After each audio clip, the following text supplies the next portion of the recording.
السلام عليكم ورحمة الله وبركاته.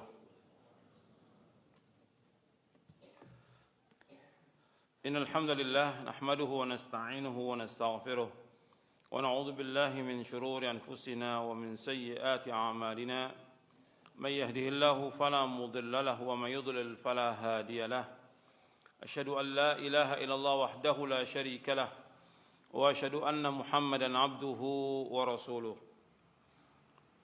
يا أيها الذين آمنوا اتقوا الله حق تقاته ولا تموتن إلا وأنتم مسلمون. يا أيها الناس اتقوا ربكم الذي خلقكم من نفس واحدة وخلق منها زوجها وبث منهما رجالا كثيرا ونساء واتقوا الله الذي تساءلون به والأرحام إن الله كان عليكم رقيبا. يا أيها الذين آمنوا اتقوا الله وقولوا قولا سديدا يصلح لكم أعمالكم ويغفر لكم ذنوبكم ومن يطع الله ورسوله فقد فاز فوزا عظيما. أما بعد فإن أصدق الحديث كتاب الله وخير الهدي هدي محمد صلى الله عليه وعلى آله وسلم وشر الأمور محدثاتها وكل محدثة بدعة وكل بدعة ضلالة وكل ضلالة في النار. Ayyuhal ikhwah, azakumullah, kepada jamaah Masjid Imam Ahmad yang dimuliakan oleh Allah Ta'ala, dan kepada kaum muslimin pemirsa TV Roja dan pendengar Radio Roja yang mudah-mudahan dirahmati oleh Allah Ta'ala. Alhamdulillah, kita bersyukur kepada Allah Subhanahu Wa Ta'ala atas segala nikmat yang Allah karuniakan kepada kita, nikmat Islam, nikmat iman, nikmat sehat, nikmat afiah, nikmat dijauhkan oleh Allah dari berbagai macam malapetaka. Dan kita bersyukur kepada Allah Subhanahu wa taala diberikan hidayah di atas Islam dan sunnah yang merupakan nikmat yang paling besar yang Allah karuniakan kepada kita, lebih mulia, lebih berharga dari apa yang ada di muka bumi ini. Diberikan hidayah di atas Islam dan sunnah. Dan juga kita bersyukur kepada Allah Subhanahu wa taala diberikan hidayah taufik oleh Allah untuk selalu dan senantiasa menuntut ilmu syar'i yang merupakan kewajiban atas setiap muslim dan muslimah. Ikhwani fid din, azakumullah. Pada hari ini kita akan lanjutkan kajian kita dari buku Syarah Aqidah Ahlussunnah wal Jamaah. Kita masuk ke poin 81. Poin ke-80. Poin yang ke-80 tentang persatuan umat Islam. Poin ke-80 tentang persatuan umat Islam.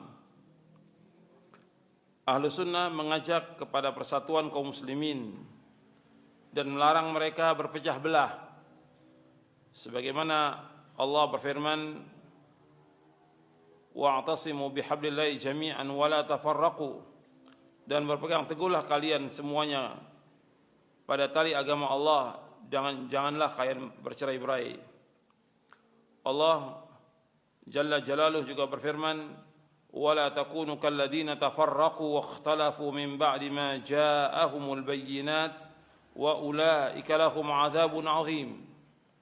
Dan janganlah kalian menjadi seperti orang yang bercerai-berai dan berselisih setelah sampai kepada mereka keterangan yang jelas.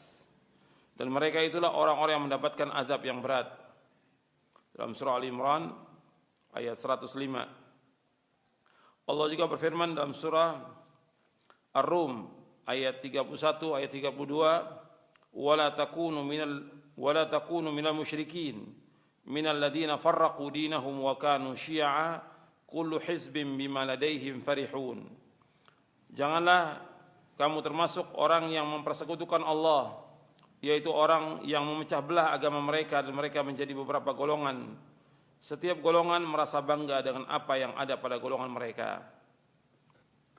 Rasulullah SAW bersabda, al-jama'atu rahmatun wal furqatu adzabun. Berjamaah atau bersatu adalah rahmat, sedangkan berpecah belah adalah azab. Hadis ini hadis yang sahih. Hadis ini sahih Jadi al-jama'atu rahmatun diriwayatkan oleh Imam Ahmad dan yang lainnya. Jadi al-jama'ah rahmatun wal furqatu adzabun diriwayatkan oleh Imam Ahmad dan juga Imam Ibnu Abi Asim dari sahabat Nu'man bin Bashir radhiyallahu anhuma. Hadis ini al-jama'atu rahmatun wal furqatu adzabun ini bantahan juga kepada hadis yang mungkar, hadis yang batil yang mengatakan ikhtilafu ummati rahmatun. Perselisihan umatku rahmat. Ini hadis ini mungkar. Dilemahkan oleh para ulama ahli hadis. Jadi perkataan hadis ikhtilafu ummati rahmatun ini hadis dhaif. Maka dikatakan oleh As-Subuki hadis ini enggak ma'ruf, artinya enggak ada asalnya di sini. Maksud saya hadis ini tidak ada asalnya. Bahkan dikatakan oleh Muhammad bin Hazm bahwa hadis ini batil, makdzub. Dalam sanadnya yang pertama ada Sulaiman bin Abi Karima yang dilemahkan oleh Abu Hatim Ar-Razi. Kemudian yang kedua dalam sanadnya ada Juwaibir, dia matrukul hadis sebagaimana dikatakan oleh Imam Nasa'i, Daraqutni dan yang lainnya. Yang ketiga, hadis ini munqati'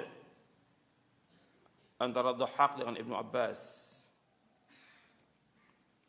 Maka dikatakan oleh Syekh Albani bahwa ikhtilaf semuanya tercela dalam agama ini. Bahwa ikhtilaf itu madmumun fi syariah. Jadi hadis ini tidak ada asalnya dan dijelaskan oleh para ulama hadis, rawi-rawinya juga rawi-rawi yang lemah dan tidak bisa dipakai sebagai hujjah. Kemudian ikhwan fillah azakumullah, bahwa Ahlussunnah ini mengajak kepada persatuan yang dilandasi pada Al-Quran dan As-Sunnah menurut pemahaman salafus saleh. Ini harus kita perhatikan, maka saya bawakan di sini tentang persatuan umat Islam. Karena ada anggapan bahwa orang yang mengikuti Quran wa sunnah ala fahmi salaf itu memecah belah umat, mencerai-beraikan umat. Ini perkataan yang batil. Justru kita mengajak umat ini bersatu di atas landasan Al-Quran, di atas landasan sunnah, di atas landasan pemahaman salafus saleh. Kalau kita berusaha untuk mengajak kemudian mereka tidak mau ikut, berarti yang memecah belah umat itu yang tidak mau ikut jalan yang lurus, bukan kepada orang yang mengajak. Sebagaimana para anbiya war rusul alaihimus salatu wassalam, mereka sudah berusaha mengajak umatnya untuk mentauhidkan Allah, beribadah hanya kepada Allah, dan melarang mereka untuk beribadah kepada selain Allah. Di antara mereka ada yang menerima, di antara mereka ada yang tidak terima. Nah, yang tidak menerima ini dia berpecah, berselisih, bergolong-golongan. Nah, kadang-kadang dituduhkan kepada para nabi yang membawa kebenaran. Hatta Nabi Muhammad SAW yang beliau mendakwakan dakwah tauhid, ketika dakwah ini didakwakan kepada mereka, ada yang menerima, ada yang tidak. Kalau seandainya mereka semua menerima, bersatu umat ini. Tapi ketika mereka tidak terima, ya terjadi perpecahan. Dan itu resiko dalam dakwah. Ketika kita mendakwakan kebenaran, ada yang mau terima, itu bergabung di atas persatuan, di atas manhaj yang hak. Tapi ketika mereka tidak menerima, mereka yang berpisah dari jamaah yang hak ini. Bukan orang yang mengajak itu kemudian dikatakan memecah belah umat. Ini kesalahan yang fatal yang dituduhkan kepada orang-orang yang mengajak kepada pemahaman yang hak ini. Justru kalau seandainya umat yang mengikuti pemahaman yang hak, mereka bersatu di atas manhaj yang hak ini. Tapi karena mereka tidak mau, karena mengikuti hawa nafsunya, ya terjadi perpecahan yang ada. Seperti yang sudah terjadi sekarang ini. Tapi persatuan yang kita kehendaki, yang dikehendaki oleh Ahlus Sunnah, persatuan di atas Quran, di atas Sunnah. Makanya harus terus ada al-amru bil ma'ruf wan nahyu 'anil munkar. Jadi nggak bisa persatuan tanpa ada amar ma'ruf nahi munkar, nggak bisa. Makanya lanjutan dari ayat 103 di surah Ali Imran, di lanjutannya, wal takum minkum ummatu yad'una lil khairi wa ya'muruna bil ma'ruf wa yanhauna 'anil munkar wa ulaika humul muflihun. Jadi hendaklah ada dari sebagian umat ini yang mengajak kepada kebaikan, yang menyuruh yang ma'ruf, mencegah yang mungkar, dan mereka adalah orang-orang yang sukses. Di dalam kita berjamaah bersatu harus ada amar ma'ruf nahi munkar. Kalau tidak ada persatuan, yang ada itu persatuan yang semu. Makanya saya sebutkan di sini, antum perhatikan di halaman 605, Ahlussunnah mengajak kepada persatuan yang dilandasi dengan Al-Quran dan As-Sunnah menurut pemahaman salafus saleh. Bukan persatuan yang semu dan sesat. Ahlussunnah tidak menyeru kepada perkara-perkara yang dapat memecah belah persatuan kaum muslimin. Persatuan yang dikehendaki ialah persatuan menurut pemahaman ulama salaf dan orang-orang yang mengikuti manhaj mereka, bukan menurut pemahaman pengikut hawa nafsu dan hizbiyah. Syekh Safi Rahman Al-Mubarakfuri rahimahullah mengatakan, al-hizb secara bahasa adalah golongan atau kumpulan dari manusia. Berkumpulnya manusia karena adanya sifat yang bersekutu atau kemaslahatan yang menyeluruh. Mereka terikat oleh ikatan akidah dan iman atau ikatan kekufuran, kefasikan, kemaksiatan, atau terikat karena adanya perasaan kebangsaan dan setanah air, atau ikatan nasab, keturunan, pekerjaan, bahasa, atau apa-apa yang serupa dengan itu berupa ikatan-ikatan kriteria kemaslahatan yang secara adat manusia mereka berkumpul di atasnya dan bersatu karena sifat-sifat tersebut.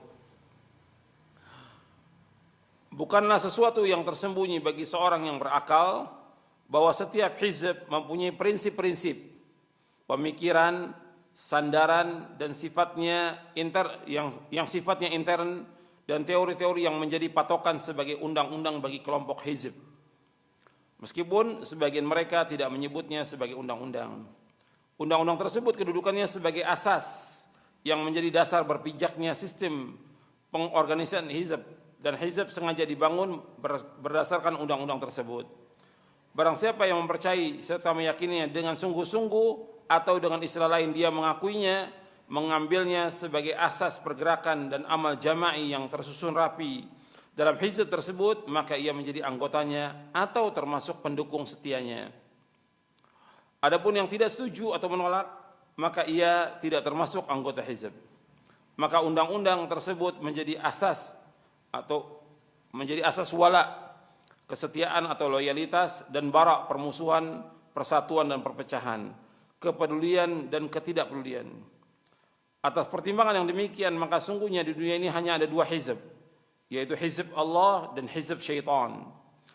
Yang menang dan yang kalah, yang muslim dan yang kafir. Orang yang masukkan hizb-hizb atau kelompok pergerakan jamaah ke dalam hizb Allah, maka dia telah merobek-robek hizb Allah, memecah belah kalimat Allah. Seorang muslim harus meninggalkan dan menanggalkan semua bentuk hizbiyah yang sempit dan terkutuk yang telah melemahkan hizb Allah, dan tidak boleh toleran kepada semua kelompok atau golongan atau jamaah supaya agama ini seluruhnya milik Allah. Ini dijelaskan oleh Syekh Safi Rahman Al-Mubarakfuri dalam kitabnya Al-Ahzab As-Siyasiyah fil Islam, tentang hizib-hizib politik atau partai-partai politik dalam Islam, yang ditulis oleh Safi Rahman Al-Mubarakfuri. Kemudian dikasih penjelasan juga oleh Syekh Ali Hasan dalam kitabnya Ad-Da'wah ila Allah Baina Tajammu' Al-Hizbi wa Ta'awun Asy-Syar'i. Jadi kalau kita lihat perkumpulan yang ada, kelompok yang ada, bukan membawa kepada persatuan. Karena kelompok itu atau perkumpulan itu atau pergerakan itu punya asas, punya prinsip yang mereka mencintai karena prinsip tersebut, karena kelompok tersebut, dan mereka membenci juga karena prinsip dan kelompok tersebut, bukan karena Allah. Makanya dilarang yang seperti ini.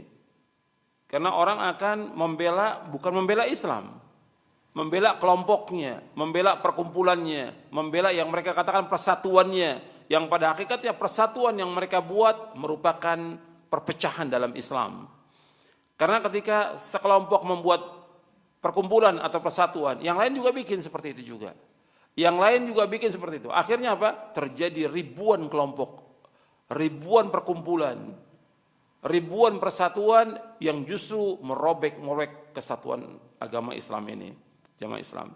Makanya nanti kita akan bahas tentang ayat yang kita baca dari surah Ali Imran, kemudian juga dari surah Ar-Rum nanti kita baca, dan juga fawaidnya, bagaimana penjelasan para mufassirin tentang ayat ini, supaya kita paham tentang makna persatuan yang hakiki, yang sebenarnya menurut agama Islam. Kalau kita lihat di dalam sejarah, tidak ada orang membuat kelompok-kelompok. Zaman Nabi SAW, pemimpinnya adalah Rasulullah SAW.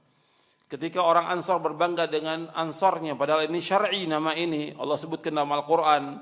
Orang Muhajir berbangga dengan Muhajirinnya, padahal ini syar'i dalam Al-Quran. Maka Nabi marah SAW. Sampai Nabi mengatakan, apakah dengan dakwah jahiliyah kalian seperti ini? Ketika mereka mulai loyalnya bukan kepada Islam, tapi kepada kelompoknya, Nabi marah SAW. Makanya persatuan yang ada ya di bawah khilafah, di bawah pemimpin, di bawah ulil amri, bukan membuat kelompok. Kecuali kalau ulil amri itu membuat persatuan atau majelis seperti ulama atau yang lain yang maslahat untuk umat, tidak ada masalah. Tapi persatuan yang dibuat oleh kaum muslimin justru akan memecah belah umat. Jadi Ahlus Sunnah justru mengajak umat kepada persatuan, tapi persatuan yang dibangun di atas ittiba. Yang paling penting bukan nama, tapi bagaimana hati ini bisa bersatu. Yang Allah inginkan hati ini bersatu. Wa'tasimu bihablil jami'an wa la tafarraqu. Dan Allah yang menyatukan hati itu. Kita hanya mengajak umat kepada Al-Quran wa sunnah fahmi salaf. Yang menyatukan hati manusia adalah Allah Ta'ala. Bahkan seandainya kita infakkan semua yang ada di muka bumi untuk menyatukan hati manusia, tidak akan bersatu. Kecuali yang Allah satukan. Lau anfaqta ma fil ardi jami'an ma 'allafta baina qulubihim walakin Allah 'allafa bainahum. Allah sebutkan dalam surah Al-Anfal, seandainya kamu infakkan apa yang di muka bumi untuk menyatukan hati manusia, enggak akan bisa kata Allah. Tapi Allah yang menyatukan hati mereka. Bagaimana menyatukannya? Ya kembalikan umat ini kepada Quran, kembalikan mereka kepada sunnah menurut pemahaman salafus saleh. Jadi Ahlus Sunnah mengajak kaum muslimin kepada persatuan di atas sunnah. Persatuan di atas sunnah, bukan sekedar perkumpulan. Kalau kita lihat perkumpulan yang ada, itu enggak ada amar ma'ruf nahi munkar, karena dibiarkan untuk menjaga kesatuan, untuk menjaga persatuan. Ya jangan bicara soal ini, jangan bicara soal tauhid, jangan bicara soal syirik, jangan bicara soal sunnah, jangan bicara soal bid'ah. Artinya dibiarkan mereka dalam bid'ahnya, dalam syiriknya, dalam maksiat. Enggak benar dalam Islam. Makanya disamakan hati mereka kepada Quran, kepada sunnah. Jadi Ahlus Sunnah mengajak kaum muslimin kepada persatuan di atas sunnah, bukan persatuan yang semu. Maka saya sebutkan di sini, jika kaum muslimin bersatu di atas sunnah, mereka akan mendapatkan rahmat Allah, akan mendapatkan kebaikan, akan mendapatkan kekuatan. Dan jika mereka berselisih, yang terjadi adalah kelemahan, kekalahan dan kehancuran. Sebagaimana Allah Subhanahu wa taala berfirman, wa ati'u Allah wa rasulahu wa la tanazza'u fatafshalu wa tadhhab rihukum wa ati'u Allah wa rasulahu wa la tanazza'u fatafshalu wa tadhhab rihukum wasbiru innallaha ma'as sabirin. Dan taatlah kepada Allah dan Rasulnya. Janganlah kamu berselisih, yang menyebabkan kamu menjadi gentar dan kekuatan kamu hilang, dan bersabarlah, sungguh Allah berserta orang-orang yang sabar. Namun wajib diketahui bahwa persatuan itu dibangun di atas ittiba, ketaatan kepada sunnah, bukan di atas bid'ah. Jadi kesatuan yang dikehendaki dalam Islam, kesatuan di atas sunnah, bukan di atas bid'ah.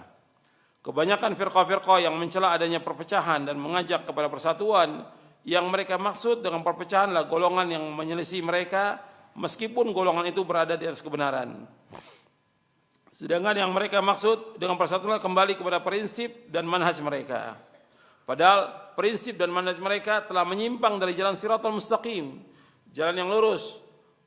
Oleh karena itu, apabila terjadi perselisihan adalah dikembalikan kepada Allah, yaitu Al-Quran, dan Rasulullah kepada sunnahnya dengan pemahaman salafus saleh. Anda perhatikan di sini, ya. Firqah-firqah yang sesat, golongan-golongan yang sesat, aliran-aliran sesat, yang harus kita perhatikan bahwa di dalam umat Islam ini ada golongan yang sesat, ada firqah yang sesat. Jangan orang mengatakan nggak ada firqah yang sesat, ada. Dan Nabi SAW menyebutkan bahwa umat Islam ini berpecah menjadi 73 golongan. 72 masuk neraka, 1 yang masuk surga. Ini yang harus kita perhatikan. Dan di awal kitab ini, antum perhatikan, di awal kitab ini, di awal kitab Aqidah, Syarah Aqidah Ahlussunnah wal Jamaah, saya sudah jelaskan dalam mukadimahnya. Antum lihat di halaman 14, halaman 15, dan selanjutnya halaman 16 juga. Saya jelaskan di mukadimah dalam buku Syarah Aqidah Ahlussunnah wal Jamaah, Islam yang Allah karuniakan kepada kita, yang harus kita pelajari, pahami dan amalkanlah Islam yang bersumber dari Al-Quran dan As-Sunnah, yang sahih menurut pemahaman para sahabat, yaitu salafus saleh. Pemahaman para sahabat radhiyallahu anhum ajma'in, yang merupakan aplikasi langsung dari apa yang diajarkan oleh Rasulullah SAW, adalah satu-satunya pemahaman yang benar. Dan akidah serta manhaj mereka adalah satu yang benar. Sesungguhnya jalan kebenaran menuju kepada Allah hanya satu, sebagaimana sabda Rasulullah SAW tentang hadis iftiraqul ummah, tentang perpecahan umat. An Auf bin Malik radhiyallahu anhu qala Rasulullah SAW, iftaraqatil yahudu ala 71 firqatan, fawahidatun fil jannah wa 70 fil nar. وافترقت النصارى على 72 فرقة ف71 في النار وواحدة في الجنة والذي نفس محمد بيده لتفترقن أمتي على 73 فرقة واحدة في الجنة و72 في النار قيل يا رسول الله من هم؟ قال الجماعة. Dari sahabat Auf bin Malik radhiyallahu anhu, ia berkata, Rasulullah sallallahu alaihi wasallam bersabda, umat Yahudi berpecah menjadi 71 golongan. Makanya satu golongan yang masuk surga dan 70 golongan masuk neraka. Umat Nasrani berpecah belah menjadi 72 golongan dan 71 golongan masuk neraka, dan hanya satu golongan yang masuk surga. Dan demi Allah yang jiwa Muhammad berada di tangannya, sungguh akan berpecah umatku menjadi 73 golongan. Hanya satu golongan yang masuk surga dan 72 golongan masuk neraka. Rasulullah SAW ditanya, wahai Rasulullah, siapakah mereka yang satu, yaitu golongan yang selamat? Rasul menjawab, al-jamaah. Hadis ini hasan, diriwayatkan oleh Imam Ibnu Majah, dan ini lafadznya dalam Kitabul Fitan, bab iftiraqul umam, Al-Lalikai dalam Syarah Usul I'tiqad Ahlussunnah wal Jamaah, Ibnu Abi Hasan dalam kitabnya As-Sunnah. Dan hadis ini hasan, dihasankan juga oleh Syekh Al-Albani dalam silsilah ahadits as-sahihah di juz yang ketiga. Satu golongan umat Yahudi yang masuk surga adalah mereka yang beriman kepada Allah dan kepada Nabi Musa alaihi salatu wassalam, serta mati dalam keadaan beriman. Begitu juga satu golongan yang umat Nasrani yang masuk surga adalah mereka yang beriman kepada Allah dan kepada Nabi Isa sebagai nabi, rasul dan hamba Allah, serta mati dalam keadaan beriman. Adapun setelah diutus Nabi Muhammad SAW, maka semua umat Yahudi dan Nasrani mereka wajib untuk masuk ke dalam Islam. setelah diutusnya Nabi Muhammad sallallahu alaihi wasallam, maka umat Yahudi atau Nasrani mereka wajib masuk dalam agama Islam. Karena Nabi Muhammad sallallahu alaihi wasallam sebagai penutup para nabi dan para rasul. Kalau seandainya orang-orang Yahudi atau Nasrani mereka tidak masuk agama Islam, maka mereka pasti menjadi penghuni neraka. Dasarnya hadis Nabi SAW yang sahih yang diriwayatkan oleh Imam Muslim, "Walladzi nafsu Muhammadin biyadihi la yasma'u bi ahadin min hadhil ummati yahudiyyun wala nasraniyyun, thumma yamut wa lam yu'min billadzi ursiltu bihi illa kana min ashabin nar." Demi Allah yang diri Muhammad di tangannya, tidaklah mendengar aku diutus siapa saja, apakah dia Yahudi atau dia Nasrani, kemudian tidak beriman dengan apa yang aku bawa, maka dia pasti menjadi penghuni neraka. Hadis sahih riwayat Muslim. Jadi kalau disebutkan bahwa orang Yahudi berpecah menjadi 71 masuk neraka, 1 yang masuk surga. 1 yang masuk surga yang mengikuti Nabi Musa, yaitu beriman kepada Allah dan beriman kepada Nabi Musa alaihissalam dan mengikutinya dan wafat dalam keadaan beriman. Nasrani berpecah menjadi 72 golongan. 71 masuk neraka, 1 yang 71 masuk neraka, 1 yang masuk surga. 1 yang masuk surga yang beriman kepada Allah dan beriman kepada Nabi Isa alaihissalam sebagai nabi, sebagai hamba Allah, sebagai rasul Allah, bukan sebagai Tuhan. Artinya sebagai nabi, sebagai hamba Allah, sebagai rasul Allah, dan wafat dalam keadaan dia beriman. Umat Islam berpecah menjadi 73 golongan. 72 masuk neraka, 1 yang masuk surga. Di sini Nabi sudah menyebutkan umat Islam berpecah menjadi 72 golongan. 1 yang masuk surga, 72 masuk neraka. Dalam riwayat yang lain Nabi bersabda, "Kulluhum fin nari illa millatan wahidatan ma ana alaihi wa ashabi." Semua golongan tersebut tempatnya neraka kecuali 1, yaitu golongan atau orang yang aku dan para sahabatnya berjalan di atasnya. Itu orang-orang yang mengikuti apa yang aku dan para sahabatku berjalan di atasnya. Itu yang selamat. Hadis ini hasan diriwayatkan oleh Imam Tirmidzi dan Hakim. Jadi golongan yang sesat itu ada, Nabi menyebutkan 72 golongan. Maka ada golongan Syiah, ada Khawarij, ada Mu'tazilah, ada Jahmiyah, ada yang lainnya lagi. Firqah-firqah yang sesat dan menyesatkan. Nah mereka ketika diajak kepada persatuan mereka nggak mau. Bahkan mereka mencela adanya persatuan yang kita dakwakan agar kembali kepada Quran dan Sunnah ala fahmi salaf. Justru mereka menuduh kita memecah belah umat.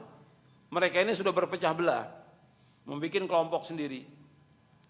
Nah mereka mencela adanya persatuan yang mereka maksud bahwa kita ini berpecah dengan mereka karena menyelisih mereka. Sebab kita mendakwakan dakwah yang hak, dakwah tauhid, dakwah sunnah.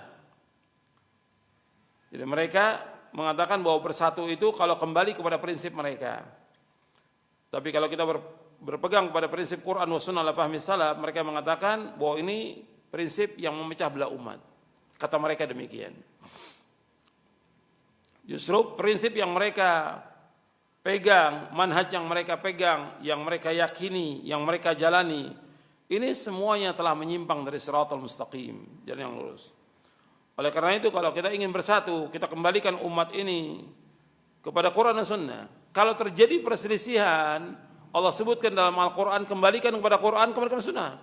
Allah berfirman dalam surah An-Nisa, surah yang keempat, ayat 59.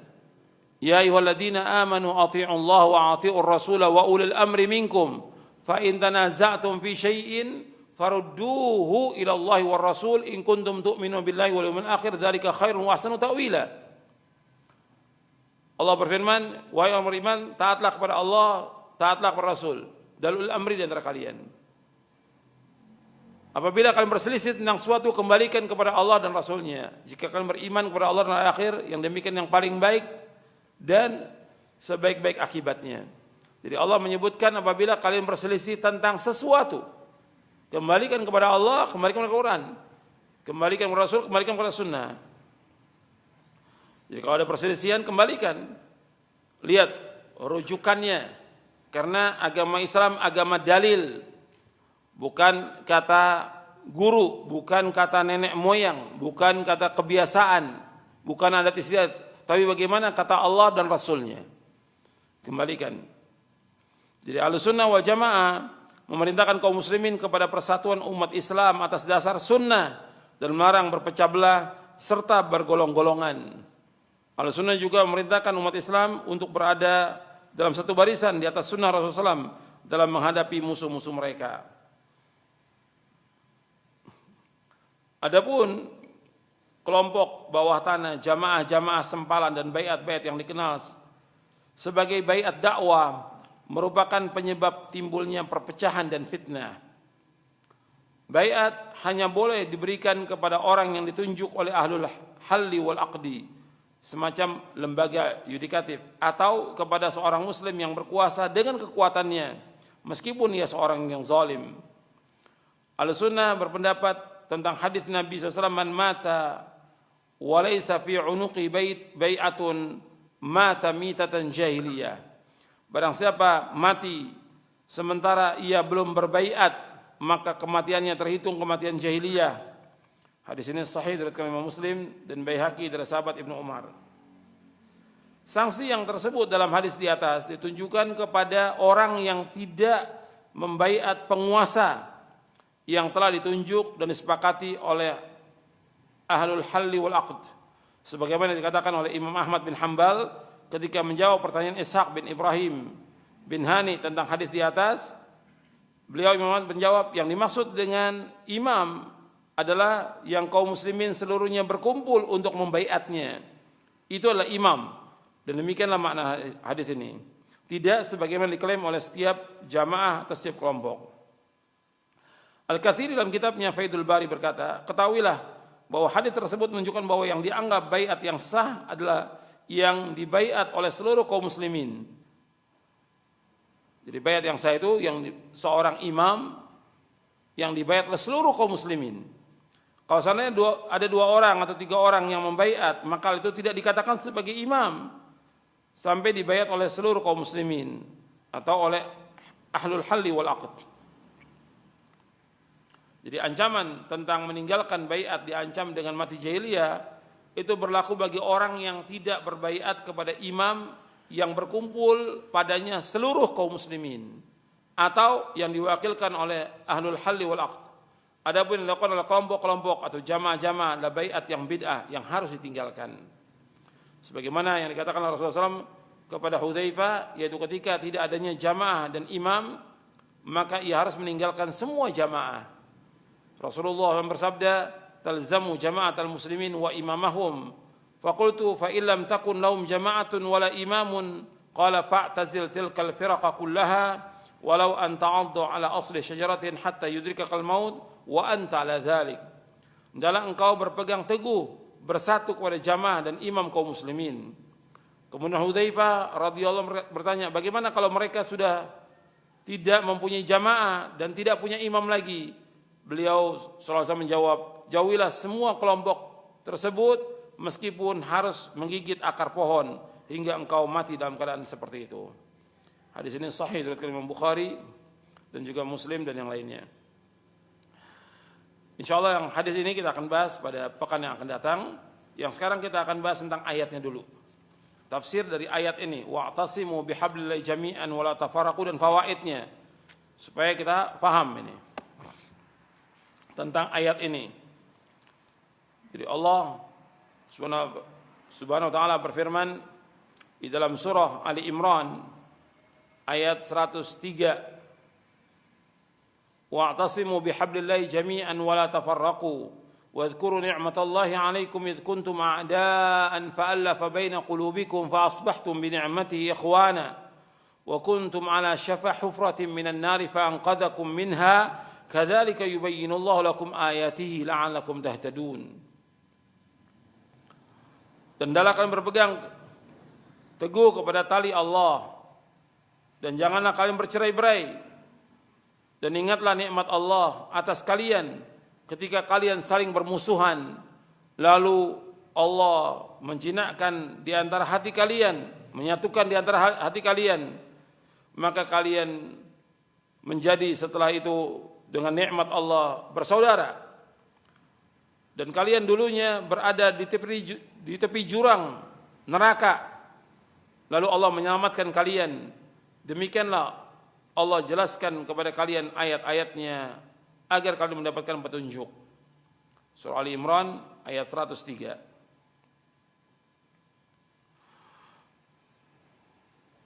Dijelaskan di dalam tafsir ayat ini. Jadi Al-Hafidz Ibnu Katsir menjelaskan tentang ayat ini tentang kaum Ansar yang mereka diberikan hidayah oleh Allah, yang kemudian mereka mendapatkan petunjuk.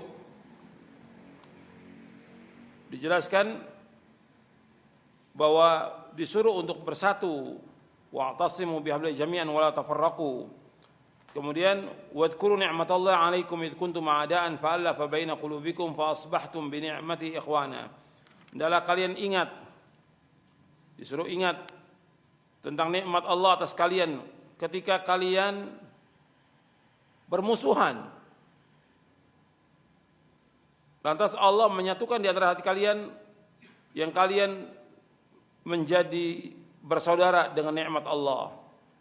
Kata Ibnu Katsir, wa hadha siyaq fi sya'nil Aus wal Khazraj. Fa innahu kana bainahum hurubun katsiratun fil jahiliyah wa adawatun syadidatun wa dagha'in wa ihan wa dhuhul tala bisababi qitaluhum wal waqa'i bainahum. Dan siyak ayat ini, lafaz ayat ini berkaitan dengan orang Aus dan Khazraj. Itu dari Ansar. Karena di antara mereka terjadi peperangan yang banyak sekali zaman jahiliyah. Permusuhan yang sangat, kebencian di antara mereka. Dan lama terjadi peperangan di antara mereka. Falamma jaa Allahu bil Islami fadakhala fihi man dakhala minhum saru ikhwanan mutahabbina bijalalillah mutawasilina bidzatillah mutaawinina 'alal birri wat taqwa. Tatkala Allah mendatangkan agama Islam ini, maka masuklah di antara mereka ke dalam Islam. Mereka menjadi bersaudara, saling mencintai dengan kemuliaan Allah, saling menyambung dengan zat Allah, dan mereka saling tolong menolong perbuatan baik dan takwa. Ini sebagaimana Allah berfirman dalam surah Al-Anfal, wa huwa alladhi ayyadaka bi nasrihi wa bil mu'minin wa allafa baina qulubihim law anfaqta ma fil ardi jami'an ma allafta baina qulubihim walakin Allah allafa bainahum innahu azizun hakim. Allah berfirman dalam surah Al-Anfal ayat 62, ayat 63, dan Allah yang telah mengokohkan kamu dengan pertolongannya dan dengan kaum mukminin, dan Allah yang menyatukan di antara hati mereka. Seandainya kamu infakkan apa yang ada di muka bumi semuanya, kamu tidak akan bisa menyatukan hati mereka, tetapi Allah lah yang menyatukan hati mereka. Allah yang menyatukan di antara hati mereka. Sesungguhnya Allah Maha Gagah dan Allah Maha Bijaksana. Wa kanu ala syafa hufratin minan nari bisababi kufrihim fa anqadhahumullahu minha an hadahum lil imani wa qad imtanna alaihim bidzalika Rasulullah sallallahu alaihi wasallam yauma qasmi ghanaim Hunain. Dan mereka, artinya orang-orang Ansar, berada di tepi jurang jahanam dengan sebab kekufuran mereka. Lantas Allah menyelamatkan darinya dengan menunjuki mereka kepada iman. Dan juga Rasulullah SAW telah memberikan kepada mereka bagian ketika Rasul membagikan ghanimah Hunain. Tentunya Rasul bagi sekedarnya aja. Justru Rasul membagi kepada orang-orang yang baru masuk Islam lebih banyak daripada orang-orang Ansar. Rasul membagi ghanimah itu kepada orang-orang yang baru masuk Islam itu lebih banyak daripada orang-orang Ansar. Maka Di antara mereka ada yang mencela tentang pembagian itu. Maka Rasulullah SAW marah ketika mereka mulai mencela di waktu perang Hunain. Setelah Fathu Makkah terjadi perang Hunain. Dan banyak orang-orang yang baru masuk Islam pada saat itu. Ghanimahnya dibagi, cuma untuk orang Ansar sedikit dibaginya. Maka mereka mencela, kata Nabi SAW menyuruh untuk dikumpulkan semua orang-orang Ansar. Kemudian Nabi bersabda SAW kepada mereka, ya ma'syaral ansar, alam ajidkum dullalan fahadakumullahu bi wa kuntum mutafarriqina fa'allafakumullahu bi wa'alatan fa'aghnakumullahu bi fakullama qala syai'an qalu Allahu wa rasuluhu aman. Kata Rasulullah kepada mereka, wahai orang-orang Ansar, bukankah dulu aku dapati kalian dalam keadaan sesat, lantas Allah menunjuki dengan perantaran aku? Bukankah dulu kalian saling berpecah belah, lantas Allah menyatukan hati kalian dengan perantaran aku? Dan bukankah kalian dulu orang-orang miskin dan fakir, lalu Allah memberikan kekayaan kepada kalian dengan perantaran aku? Setiap Nabi mengatakan demikian, mereka mengatakan Allah dan Rasulnya yang telah memberikan karunia. Artinya Allah yang memberikan karunia kepada kami, dan betul Rasulullah yang memberikan, Allah menunjuki dengan perantaran Rasulullah sallallahu alaihi wa ala alihi wasallam. Dan banyak lagi disebutkan tentang penjelasan Nabi SAW kepada mereka. Jadi Allah dalam ayat ini menyebutkan tentang nikmat Islam ini, yang dengan Islam ini kaum muslimin semua bersatu. Makanya kembalikan lagi umat ini kepada Islam yang dasarnya Al-Quran, dasarnya sunnah menurut pemahaman salafus saleh, bukan kepada adat istiadat, bukan kepada budaya, bukan. Satukan umat ini di atas Islam. Makanya dijelaskan oleh Syekh Abdurrahman bin Nasir As-Sa'di rahimahullah dalam Taisir Karimur Rahman fi Tafsir Kalamil Mannan tentang ayat ini. Kata beliau, hadhil ayat fi hatha Allah ibadahul mu'minin an yaqumu bi syukri ni'amihi al-'azimah bi an yattaquhu haqqa taqwahu wa an yaqumu bi ta'atihi wa tarki ma'siyatihi mukhlishin lahu bidzalik wa yuqimu dinahum wa yastamsiku bihablihi alladhi awsalahu ilayhim wa ja'alahu as-sabab bainahum wa bainahu wa huwa dinuhu wa kitabuhu wal ijtima' wala dhalika wa adamu tafarruq wa yastadimu dhalika ila al-mamat wa dzakkarahum ma hum alayhi qabla hadhihi ni'mah wa huwa annahum kanu a'daan mutafarriqin fajama'ahum bihadha ad-din wa allafa baina qulubihim wa jalahum ikhwana wa kanu ala shafa hufratin min an-nar fa anqadhahum min asy-syaqa' wa nahaja bihim tariqa as-sa'ada ila akhirih. Jadi Syekh Abdurrahman bin Nasir As-Sa'di membawakan ayat dari mulai ayat sebelumnya, yaitu wa kaifa takfuruna wa antum tutla alaikum ayatullah fikum rasuluh wa may ya'tasim billahi faqad hudiya ila siratin mustaqim ya ayyuhalladzina amanu taqullaha haqqa tuqatih wa la tamutunna illa wa antum muslimun wa'tasimu bihablillahi jami'an wa la tafarraqu sampai akhir. Jadi mulai dari ayat 101 sampai ayat 103.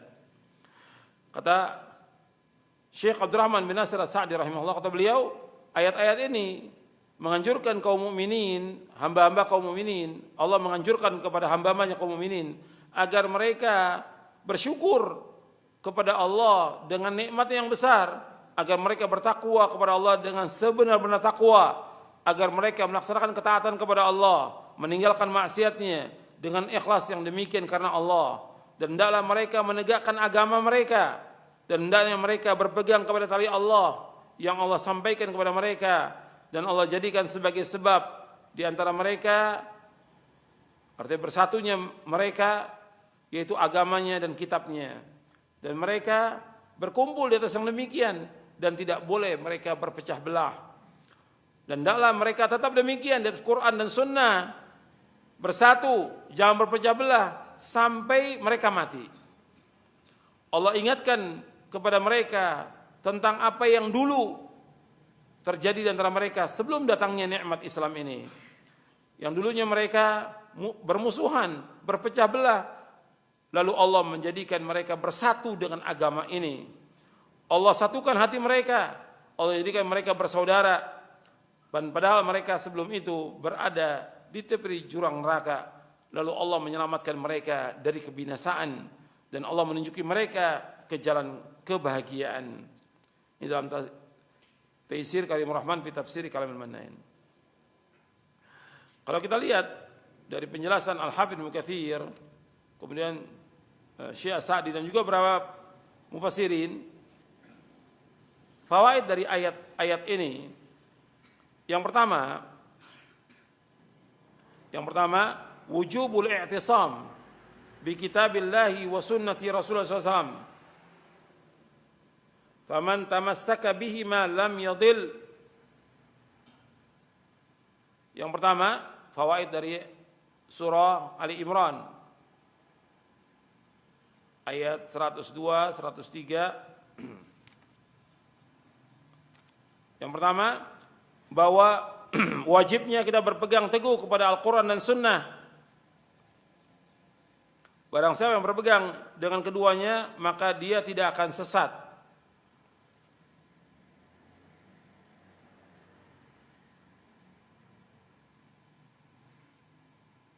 Yang kedua,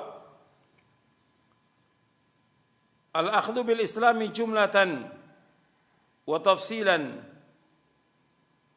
wa tamassuk bihi aqidatan wa syari'atan amanun min az-zayki wad dalal.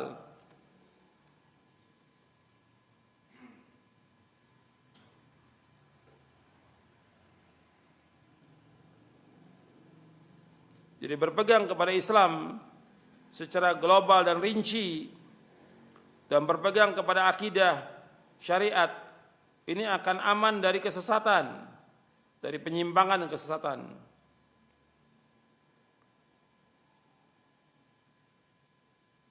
Jadi orang yang berpegang pada Islam secara keseluruhan, sebab kita disuruh oleh Allah untuk masuk dalam agama Islam keseluruhan, berpegang teguh kepada Islam seluruhnya dan melaksanakan syariat Islam seluruhnya. Yang pokok ya akidah, kemudian syariat. Ini akan aman dia dari penyimpangan dan kesesatan.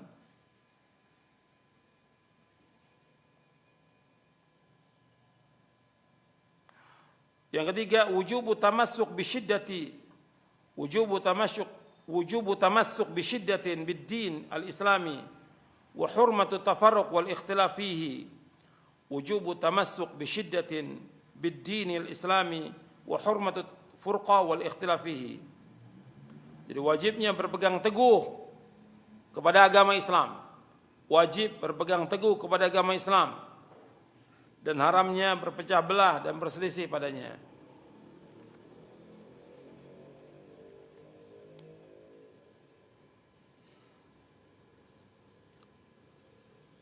Yang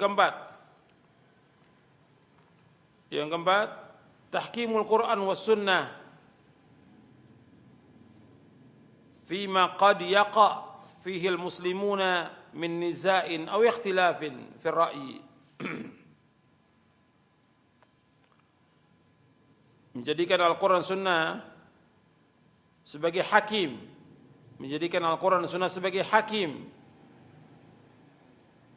terhadap apa yang terjadi di antara kaum muslimin dari perselisihan, dari pertengkaran dan perselisihan dalam pendapat.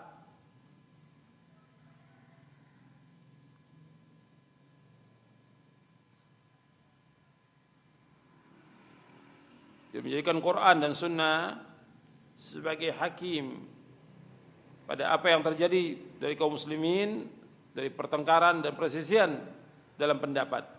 Jadi kembalikan kepada Quran dan Sunnah dengan dasar surah An-Nisa ayat 59. Yang kelima, laisal ikhtilafu madhmuman idza kana fi masail ijtihad. Ikhtilaf itu tidak tercela apabila dalam masalah-masalah ijtihad.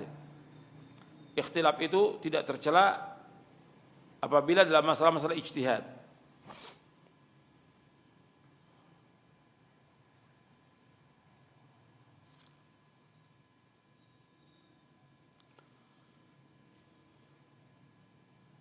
Makanya dijelaskan oleh Imam Al-Qurtubi dalam kitabnya Al-Jami' li Ahkamil Quran, kata beliau, wa ma zalatis sahabatu yakhtalifuna fi ahkamil hawadits wa hum ma'a dzalika muta'alifun. Dan senantiasa para sahabat ada yang berselisih tentang masalah hukum yang terjadi, tapi mereka tetap hatinya bersatu. Berselisih dalam masalah hukum-hukum fikih, tapi hati mereka bersatu. Dalam akidah, dalam manhaj, mereka bersatu. Dalam pemahaman tetap bersatu. Tapi dalam masalah ijtihad mereka berbeda. Yang keenam, wujubu dzikrin ni'am li ajri syukrillahi ta'ala 'alaiha bi ta'atihi wa ta'ati rasulih sallallahu alaihi wa ala alihi wasallam.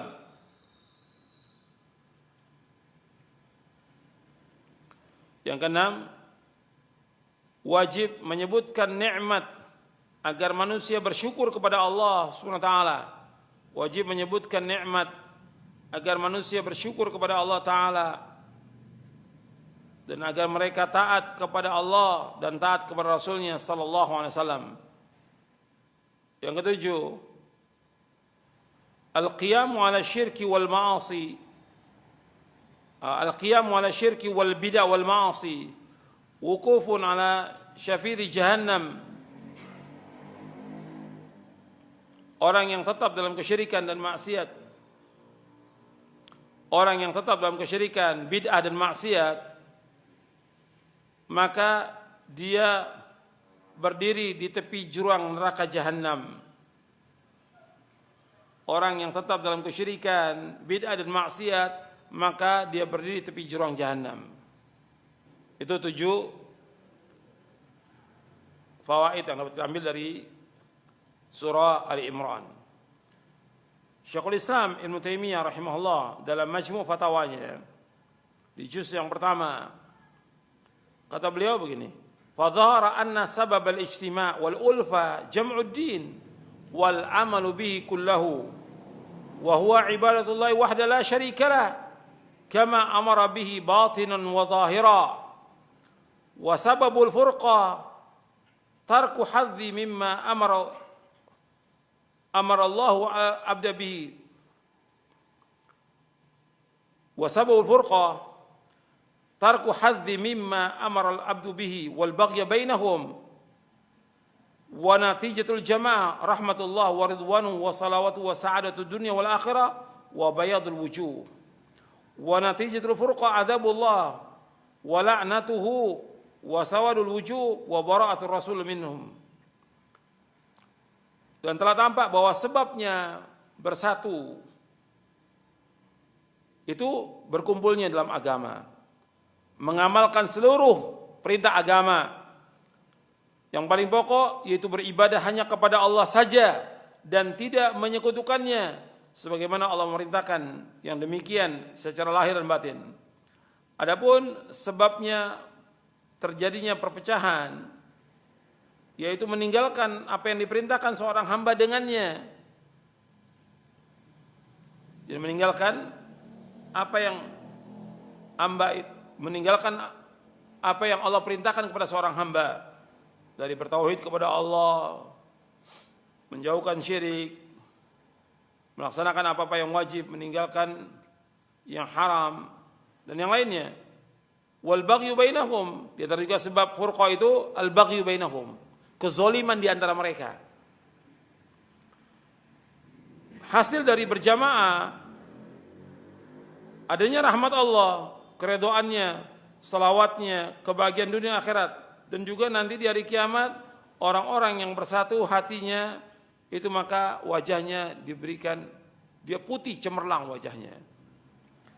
Adapun hasil dari perpecahan akan mendapatkan azab Allah, laknatnya, dan juga akan hitam wajahnya, dan Rasulullah berlepas diri dari mereka.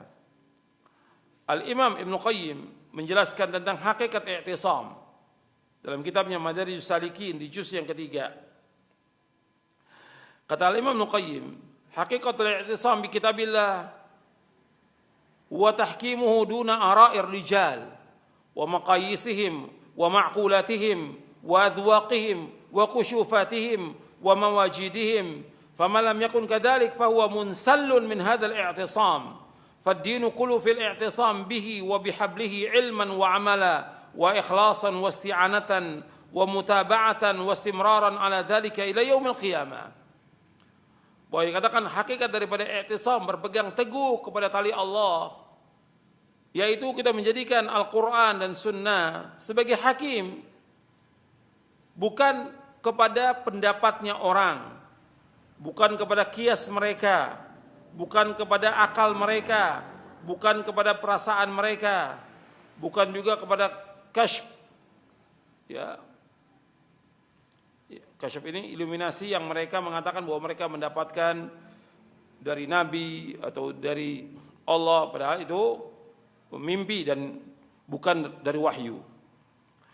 Barang siapa yang tidak menjadikan Quran dan Sunnah sebagai hakim, maka dia terlepas dari i'tisam. Agama ini semuanya yaitu berpegang teguh kepada Quran dan Sunnah, baik secara ilmu, secara amal, ikhlas, minta tolong kepada Allah, mengikuti Rasulnya SAW, dan tetap yang demikian sampai hari kiamat. Penjelasan Al-Imam Al-Qayyim dalam kitabnya Madarijus Salikin di juz yang ketiga. Ya, tentang wajibnya kita berpegang teguh kepada tali Allah, kita lihat bagaimana penjelasan para ulama. Maka harus meninggalkan semua kelompok, meninggalkan semua hawa nafsu dan yang lainnya, karena itu akan memecah belah persatuan dalam Islam yang teguh di atas Quran dan di atas sunnah Nabi SAW. Ya, sampai sini dulu kajian kita. Yang insya Allah nanti kita akan bahas lagi penjelasan ayat dalam surah Ar-Rum, sehingga nanti kita akan tahu kita masuk yang mana, masuk yang bersatu atau yang berpecah belah. Dan juga penjelasan hadis Hudzaifah tentang masalah imam dan juga jamaah. Insya Allah kita akan bahas pada pekan-pekan berikutnya insya Allah. Untuk kajiannya saya cukup sampai di sini. Mudah-mudahan bermanfaat dan mudah-mudahan Allah mengampuni dosa-dosa kita dan menyatukan hati kita di atas Islam dan Sunnah, dan juga memperbaiki apa yang terjadi di antara kita. Di antara doa yang terbaik yaitu Allahumma alif baina qulubina wa aslih dzata bainina wahdina subulas salam. Allahumma alif baina qulubina, ya Allah satukanlah di antara hati-hati kami. Wa aslih dzata bainina, ya Allah perbaiki perselisihan yang ada di antara kami ya Allah. Wahdina subulas salam, ya Allah tunjukilah kami ke jalan-jalan keselamatan. Dan Allah menunjuki kita di atas jalan lurus, kembali kepada Quran dan Sunnah al-Fahmi Salaf, dan doa kita diberikan thabat, istiqamah di atas manhaj yang hak sampai kita diwafatkan oleh Allah SWT. Wa sallallahu nabiyana Muhammadin sallallahu alaihi wasallam. Subhanakallahumma bihamdik asyhadu an la ilaha illa anta astaghfiruka wa atubu ilaik. Assalamualaikum warahmatullahi wabarakatuh.